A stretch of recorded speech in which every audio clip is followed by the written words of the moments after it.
Assalamualaikum warahmatullahi wabarakatuh. Selamat pagi anak-anak Miss semua. Semoga dalam keadaan sehat selalu ya. Tetap jaga kesehatan dan kebersihan agar terhindar dari COVID-19. Nah, pada pagi hari ini kita akan belajar SBK, Seni Budaya dan Keterampilan. Kalau minggu lalu kita telah membahas mengenai apa sih yang dimaksud dengan gambar cerita, terus apa saja objek yang bisa dibuat sebagai gambar cerita, terus bagaimana ciri-ciri gambar cerita dan sebagainya. Anak-anak Miss harap masih pada paham ya apa yang dimaksud dengan gambar cerita dan ciri-cirinya bagaimana dan apa fungsi dari gambar cerita tersebut, gunanya gambar di dalam cerita gitu. Nah, fungsinya itu ya dimaksudkan untuk memperjelas alur atau jalan cerita, memperjelas isi pesan, meningkatkan nilai estetis atau meningkatkan nilai seni atau keindahan di dalam gambarnya. Jadi pembaca dengan melihat gambar akan lebih mudah memahami isi cerita gitu. Nah, kemarin kita sudah membahas tentang gambar cerita, yaitu berjudul Si Arang ya. Lalu kita masuk ke objek gambar cerita. Objek dalam gambar cerita itu bisa berbentuk manusia, tanaman, serta hewan. Nah, manusia merupakan objek yang sering digunakan dalam gambar cerita. Objek gambar manusia ada dua macam, yaitu laki-laki dan perempuan gitu. Nah, di sini langkah-langkah membuat tahap-tahap membuat gambar anak laki-laki. Nah, pertama lingkar wajah, terus mulai gambar alis, mata, rambut, hingga ke tahap akhir, tahap keempat menjadi gambar laki-laki yang utuh. Nah, juga di sini ada anak perempuan dan sebagainya. Objek manusia menggambarkan tokoh-tokoh manusia yang ada pada cerita. Jadi dengan demikian objek manusia digambar juga menyertakan ekspresi tokoh ya. Ekspresi diantaranya bisa ekspresi senang, sedih, marah, terkejut dan sebagainya. Lalu disinilah ekspresi senang. Ekspresi senang bisa kita lihat di tahap akhir ya. Nah, seperti ini. Dia seperti senang, wajahnya seperti tertawa dan sebagainya. Lalu di sini kalau sedih lebih kelihatan murung. Nah, ini ekspresi marah. Ekspresi marah, lalu ini ekspresi terkejut. Ya. Nah, ekspresi seorang tokoh dapat ditentukan dengan mengamati situasi atau peristiwa pada cerita. Misalnya pada cerpen Si Arang ada peristiwa Damar dan Arang tergelincir saat melompati tunggul pohon. Pada cerpen tersebut ekspresi Damar memang tidak dijelaskan, namun karena adanya peristiwa Damar yang tergelincir maka dapat digambarkan bahwa ekspresi Damar adalah terkejut. Kita bisa melihat terkejut seperti ini. Gitu.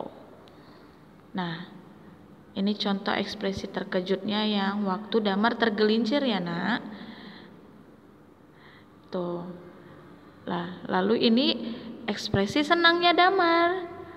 Nah, karena kenapa Damar ekspresinya senang? Karena Damar bersyukur kaki Arang yang dulunya terkilir sekarang sudah sembuh gitu.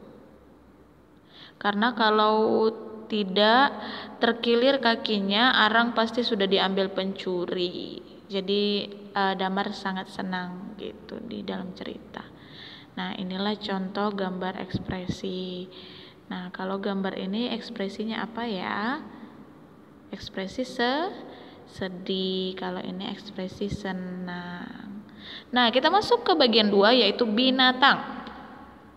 Pada cerpen atau dongeng sering diceritakan ada satu atau beberapa ekor binatang.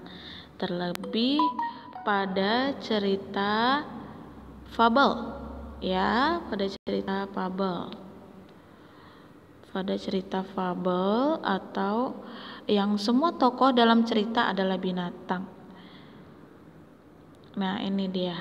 Kalau membuat kuda, ini tahapannya. Terus ini ada membuat kancil, membuat kupu-kupu. Nah, terus tumbuhan, kita masuk ke tumbuhan. Indonesia amat kaya akan tumbuhan.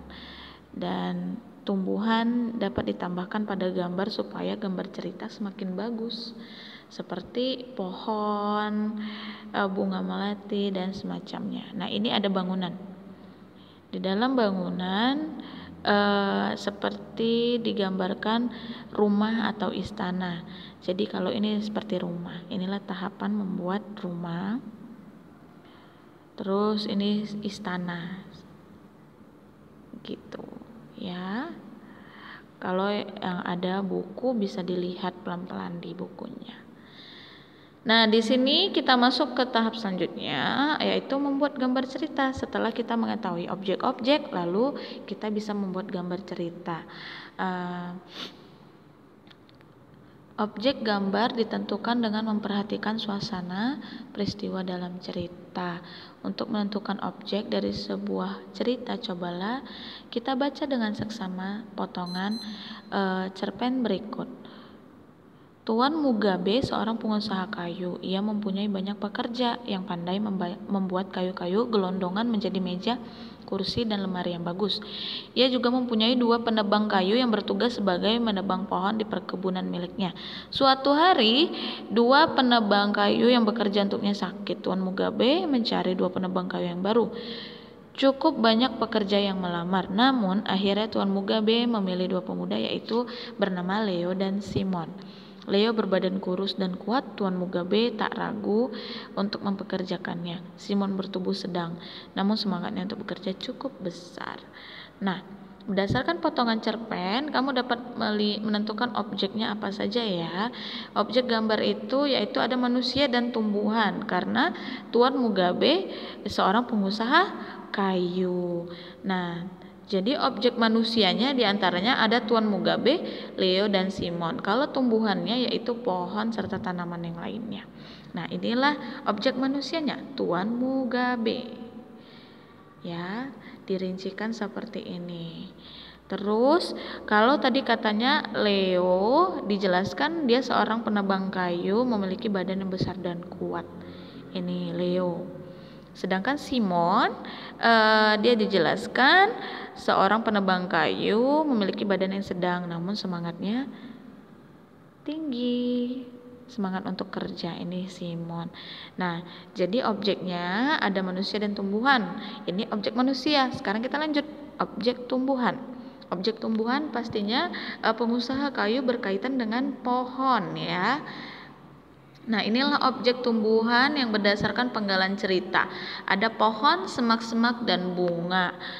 Jadi pada cerpen dapat dilihat bahwa peristiwa berlangsung di sebuah perkebunan. Pada cerita tersebut juga dijelaskan bahwa seorang pengusaha kayu yaitu Tuan Mugabe dan penebang kayu yaitu Leo dan Simon. Setelah menentukan objek gambar, selanjutnya menyatukan objek. Nah, inilah disatukan objeknya. Tadi telah dirinci-rinciin satu-satu. Ini Tuan Mugabe, ini Leo, ini Simon, dan objek tumbuhannya pohon, semak, dan bunga. Lalu disatukan menjadi sebuah gambar yang utuh. Inilah dia. Ada Tuan Mugabe, seorang pengusaha, terus ada Simon dan Leo yang sebagai penebang kayu yang baru, karena penebang sebelumnya penebang kayu Tuan Mugabe sedang sakit. Jadi ini Leo dan Simon adalah penebang kayu baru dari Tuan Mugabe. Sekarang kamu bisa membuat gambar cerita, bukan? Nah, sampai sini paham ya objek-objeknya apa saja, terus membuat gambar cerita. Oke. Assalamualaikum warahmatullahi wabarakatuh.